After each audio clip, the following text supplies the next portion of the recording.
Alright, welcome to this special math clarification video for the Circle Masterpiece. This is for anyone who's still struggling with their calculations or organizing their information. So I'm calling this Snow Day Circle Masterpiece Theater with Mr. Grant. What I've done is I've put together a Circle Masterpiece of my own. I made it in GeoGebra rather than making it with construction paper because all the supplies are still at school. And so we're just going to take a look at it. I'm going to run through some of the calculations just so that people can get a sense of what the finished product should look like as far as the math and organization piece is concerned. Now, I'm going to say at the start of the video, please don't feel like your work has to be organized exactly the way I've done it here. There are many, many ways to organize your work. It's entirely up to you how you structure it.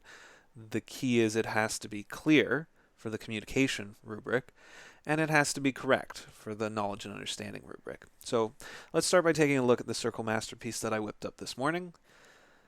So I have here Circle Masterpiece that's showing Matilda with a little ball beside her. It looks like a beach ball. It's not what it is. You can see I've decided to have art imitate life here. If you're wondering why Matilda looks so blurry in that picture, it's because I was trying to get her to smile for the picture, but she was flailing around, and the motion made the image blur a little bit. But anyway, you can see what I was going for here. She is wearing a jack-o'-lantern onesie because it still fits her. And Mrs. Grant loves Halloween, so why not? And it gave me a little bit of overlap then that I could include in this image to talk about as I work through the math. So you can see here my image is made up of more than enough colors. I said you had to have at least 3 different colors and 4 different shapes. And so I have half circles of 2 different sizes. There are the larger half circles here, and then these are the second size down. This is the third size of circle, and this one here is the fourth size of circle. So I've got some half circles, I've got some quarter circles, and over here within the beach ball, these are all eighths. And so I did that purposefully because it added a little bit of color to the image, but it also made it so that that beach ball is actually a lot easier for me to calculate the area than it seems. And so if I was to go through and keep track of which circles are of which sizes, I could go and write the sizes numerically on them. So you should have all recorded the radii or the diameter of the circles when I wrote them on the board in class. If not, you'll see them in the video in a second, so get ready to pause it there and copy down that information. But I ranked the circles by size. And the smallest circle I'm calling circle 1, and the largest I'm calling circle 4. So these ones are all size 1 here. This is a size 2. These ones are all size 3. And everything in the beach ball is size 4. And everything that makes up Matilda's body is also size 4. So the part of her shirt and the part of her pants, the pink and orange circles, are size 4 as well. Now, I wouldn't recommend actually drawing these numbers onto your Circle Masterpiece because we are going to post them on the wall, and I don't want it to be marked up with all these scratch marks, or even numbers you wrote and then erased might still stand out a little bit. So this is just for the purposes of illustrating the different sizes of circles. And then what I did was I actually set up this little table here. So again, here's my table of the different sizes of circles, and I've ranked them from smallest to largest. So I actually show the radius here for each circle. We didn't calculate these in class because I trusted you would divide them by 2, but I have them there just because I needed them as I was going to work through these problems. And so in the table at the bottom of your screen right now, you can see I did a little tally of the circles sorted by size, which is the 1, 2, 3, 4 that I have along the top. And I think here I might have actually switched it and done it so that circle size 1 was the largest and circle size 4 was the smallest. There, I've made that correction. So I have size 4 is the largest circle, 3, 2, and 1. So then I did a quick tally of how many pieces of each size that I have. Each portion of the shape. So you can see I did it in a pictographic way. I have full circles shaded in and the half circles and quarters and eighths. Those are the only types of shapes I used. I didn't go for any sixths or fifths. Those are a little bit tough to ballpark the cut for them. So I didn't anticipate many people would actually do those. And then the rows of my table are the different colors. So you can see in that first row, I say I have 2/8 of a circle of size 4. And that's these two here from the beach ball toy. And that's what the blue, yellow, and green are as well. Those 2/8 of a circle are all coming from that shape. You can see here I have one orange circle. It's a half circle of size 4. That would be Matilda's shirt in this image.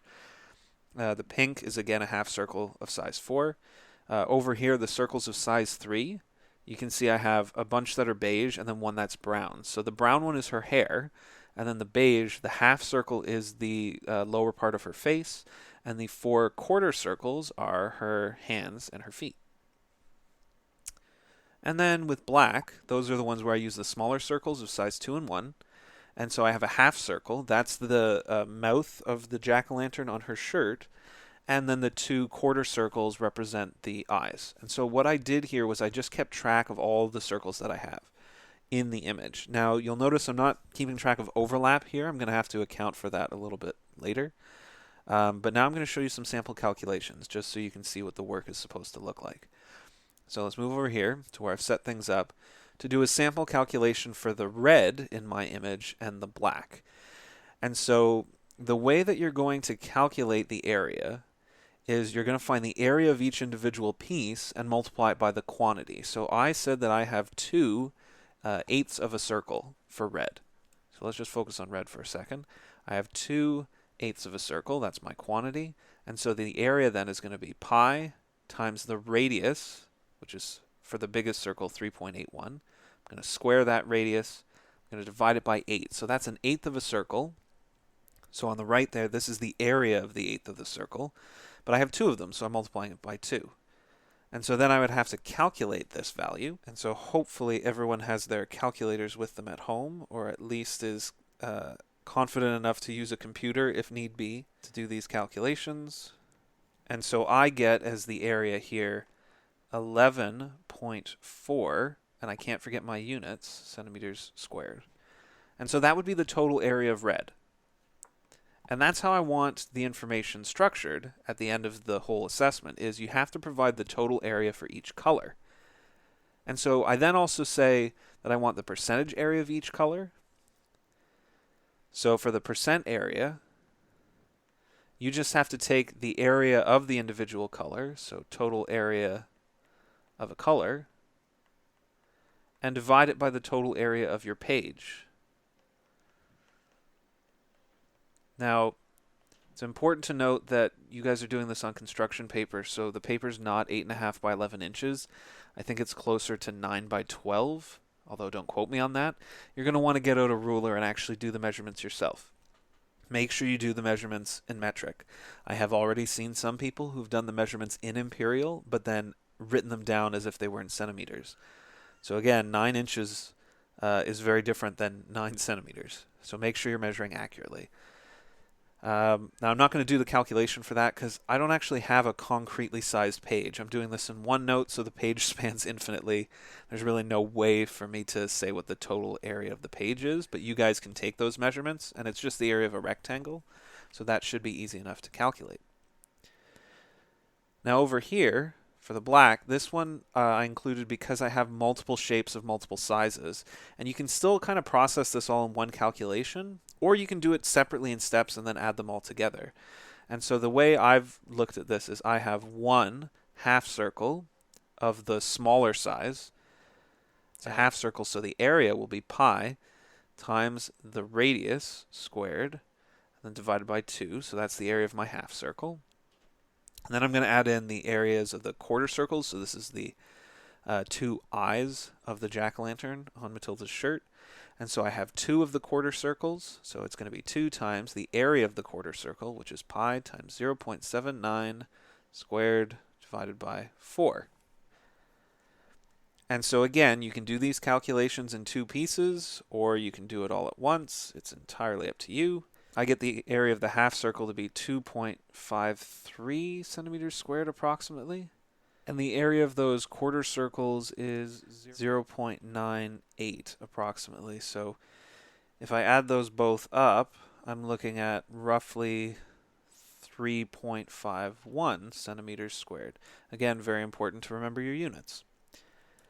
And so these are the areas associated with those black shapes that are part of the jack-o'-lantern's face. Now, the important thing to remember, that area is very, very useful when I go to calculate the overlap, because when I calculate the area of that orange half circle, I'm going to have to subtract away those pieces of the jack-o'-lantern's face that are sitting on top of that, because that orange is not actually visible in the image.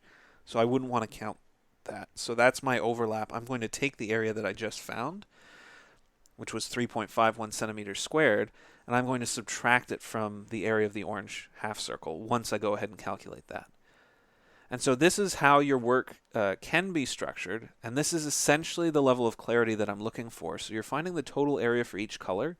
So within your work, you should have sections for each color to make it very clear, so that when I go to mark this, I want to be able to go color by color and just confirm that your areas and your calculations are correct, because I'm going to be able to look at the image.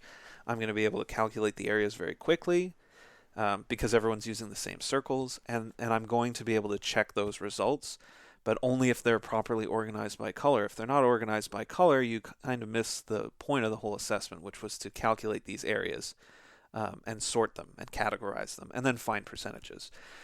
Please also, final reminder, make sure that you are calculating the percentage area for each color, express it as a decimal and a percent, and don't forget to tell me what percentage of your background is not covered. This is something that historically students tend to forget on this assessment, and it is another one of those requirements that gets you up to a 7 or an 8, and it's really easy to do, so don't forget it.